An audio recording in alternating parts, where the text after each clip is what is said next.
কখনো আমাদের মনে কোনো নতুন আইডিয়া এলে, কোনো নতুন চিন্তাভাবনা, কোনো নতুন অভিজ্ঞতা বা কোনো নতুন কিছু জানতে পারলে আমাদের মনে একটা ইচ্ছে হয় আমরা সেটা বন্ধুদের মধ্যে যেন জানাতে পারি। এতে আমাদেরও আনন্দ হয় এবং বন্ধুদেরও হয়তো আনন্দ হয়, বা ওরা কিছু জানতে পারে, শিখতে পারে, ওদেরও ভালো লাগে। তো এই জিনিসটাকে যদি আমরা বন্ধুদের মধ্যে না করে আমরা যদি ইন্টারনেটে অনলাইনে কোনো আর্টিকেলের মাধ্যমে ছড়িয়ে দিই, এবং ইন্টারনেটের যে রিডাররা আছে ওরা যদি সেই জিনিসটা জানতে পারে, সেই সিস্টেমটাকেই বলা হয় ব্লগিং, আর এই প্ল্যাটফর্মটাকে বলা হয় ব্লগ। আজকে আমরা ব্লগ সম্পর্কে জানব, এই ব্লগ কি এবং এর কি পারপাস। ব্লগ কথাটা এসছে ওয়েব লগ, এই কথাটার শর্ট ফর্ম হিসেবে উই ব্লগ বা ওয়েব ব্লগ। ওয়েব ব্লগ কথাটা কি? লগ, ওয়েব মানে ইন্টারনেট বা ওয়েব, সেখানকার লগ মানে এন্ট্রিজ। প্রত্যেকটা আর্টিকেল, প্রত্যেকটা যে পোস্টগুলো যেগুলো হয়, যে আর্টিকেলগুলোকে লেখা হয়, সেগুলোকে এক একটা লগ ধরলে সেই লগগুলোর একটা যে কালেকশন, সেটাকে বলা হয় ওয়েব লগ। তাই জন্য এটা হচ্ছে ওয়েব লগ এবং সেটার সংক্ষিপ্ত ফর্ম হচ্ছে ব্লগ, তাই এটা প্রচলিত হচ্ছে ব্লগ নামে। তাহলে ব্লগটা কি?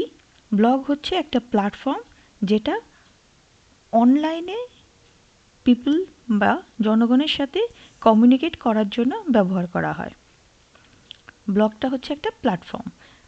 বেসিক্যালি এটা একটা ওয়েব পেজ হয়, সেই ওয়েব পেজের মাধ্যমে আমরা সবার সাথে কানেক্ট করতে পারি, কোনো অ্যাপেও সেটা করা যেতে পারে।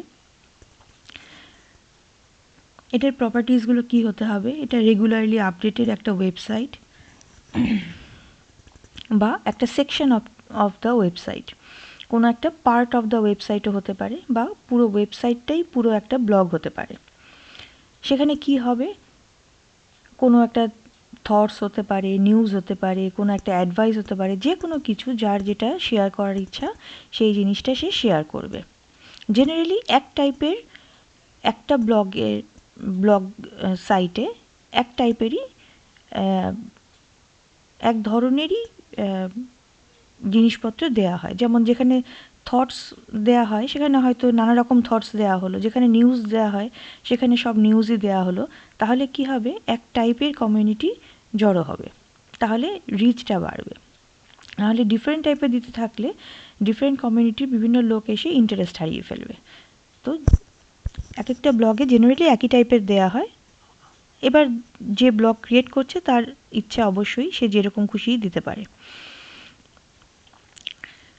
আর পোস্টগুলো যেগুলো হবে, যে আর্টিকেলগুলো পোস্ট করবে, সেগুলো মোস্টলি ইনফর্মাল হয়, কোনো ফর্মাল হতে হবে তার কোনো মানে নেই।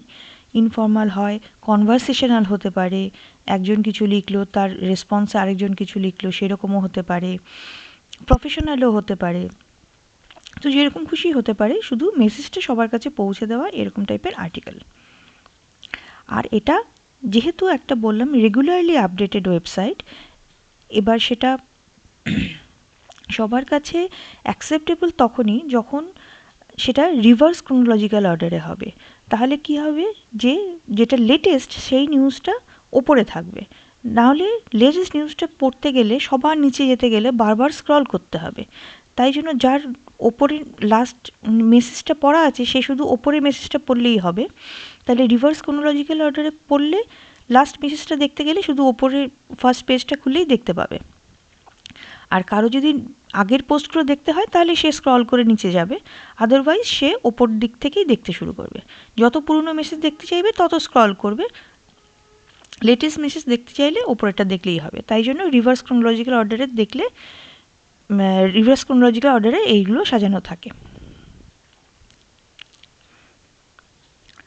ব্লগের সাথে কিছু টার্ম রিলেটেড, সেই টার্মগুলো হচ্ছে ব্লগ, যেটা কিনা প্ল্যাটফর্মটা, যেটা কিনা একটা ওয়েবসাইট।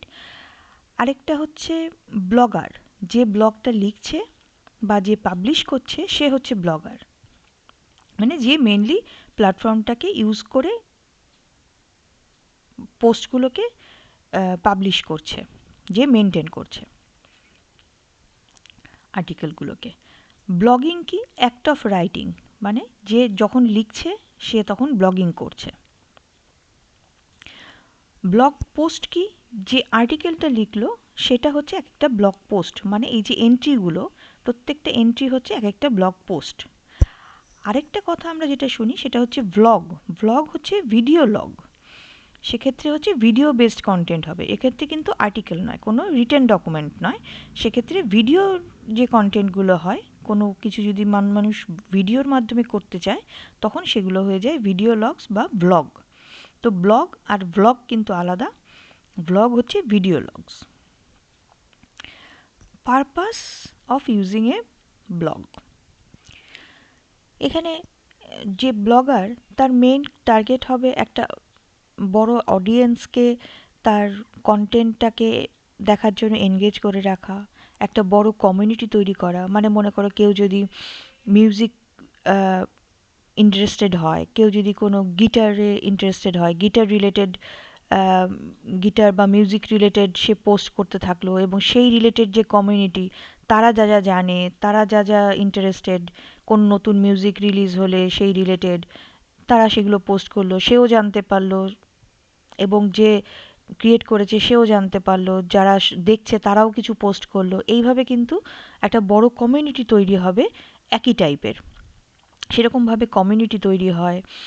তাছাড়া নিজের কোনো আইডিয়া, কোনো থট বা ফিলিং সেটা সবাইকে জানানোর জন্য একটা প্ল্যাটফর্ম তৈরি করা যায় এই ব্লগের মাধ্যমে। কাউকে কিছু শেখানোর, আমি যদি কোনো কিছু জানি সেটাকে শেখানোর জন্য ব্লগিংয়ের মাধ্যমে শেখানো যেতে পারে। কোনো টিচার স্টুডেন্টসদেরকে শেখানোর জন্য এটাকে একটা প্ল্যাটফর্ম হিসেবে ইউজ করতে পারে। তাছাড়াও কোনো সোশ্যাল বা ওয়ার্ল্ড ইস্যুস, যেমন গ্লোবাল ওয়ার্মিং যখন শুরু হয়েছিল তখন এরকমভাবে ব্লগিংয়ের মাধ্যমে ব্যাপারটাকে অনেক জানাজানি হয়েছে। তো এরকম সোশ্যাল বা ওয়ার্ল্ড ইস্যুগুলো যখন নতুনভাবে শুরু হয় তখন এরকমভাবে আর্টিকেলের মাধ্যমে কিন্তু অনেক মানুষের কাছে অল্প সময়ের মাঝে পৌঁছে যায়। তো এইগুলো হচ্ছে কিছু পারপাস ইউজিং আ ব্লগ। তাছাড়াও আরও অনেক আছে, অনেক কারণে ব্লগ ইউজ করা যায়। অ্যাপ্লিকেশন অফ ব্লগিং, সেরকমভাবে অ্যাপ্লিকেশনও প্রচুর হতে পারে। তার মধ্যে কিছু হচ্ছে যেমন পাবলিশিং, কেউ কিছু নতুন বই পাবলিশ করলো বা কোনো আর্টিকেল বা কোনো কবিতা পাবলিশ করলো, কিছু পাবলিশ করলো, সেটা একটা ব্লগ পোস্টে দিয়ে দিল, সেটার মাধ্যমে অনেকটা পাবলিশ হয়ে গেল যে এই জিনিসটা পাবলিশ হয়েছে, তোমরা দেখে নিতে পারো। কোনো ট্রাভেল রিলেটেড, যদি আমি কোথাও ট্রাভেল করতে গেলাম সেই রিলেটেড যদি আমি অনেক তথ্য দিয়ে দিই, তাহলে সেই আর্টিকেলটা পড়ে যে ওইখানে ট্রাভেল করতে যাবে সে কিন্তু সেই জায়গাটা সম্পর্কে জেনে গেল, সে জেনে শুনে সেইখানে যেতে পারলো, তাতে অনেক সুবিধা হলো।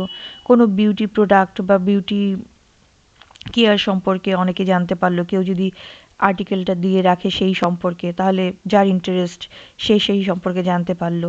এন্টারটেনমেন্ট, কোনো মিউজিক বা কোনো মুভি লঞ্চ হলো সেই সম্পর্কে কেউ রিমার্কস করে রাখলে যারা সেই রিলেটেড ইন্টারেস্টেড তারা সেই সম্পর্কে জেনে সেটাকে এক্সপ্লোর করবে কি করবে না সেটা জানতে পারলো। সেরকমভাবে আরও অনেক অ্যাপ্লিকেশানস আছে, এগুলো কিছু অ্যাপ্লিকেশানস। আশা করি তোমরা বুঝতে পেরেছো। আরও কিছু জানার আগ্রহ থাকলে অবশ্যই কমেন্ট করবে। Thank you for watching this video.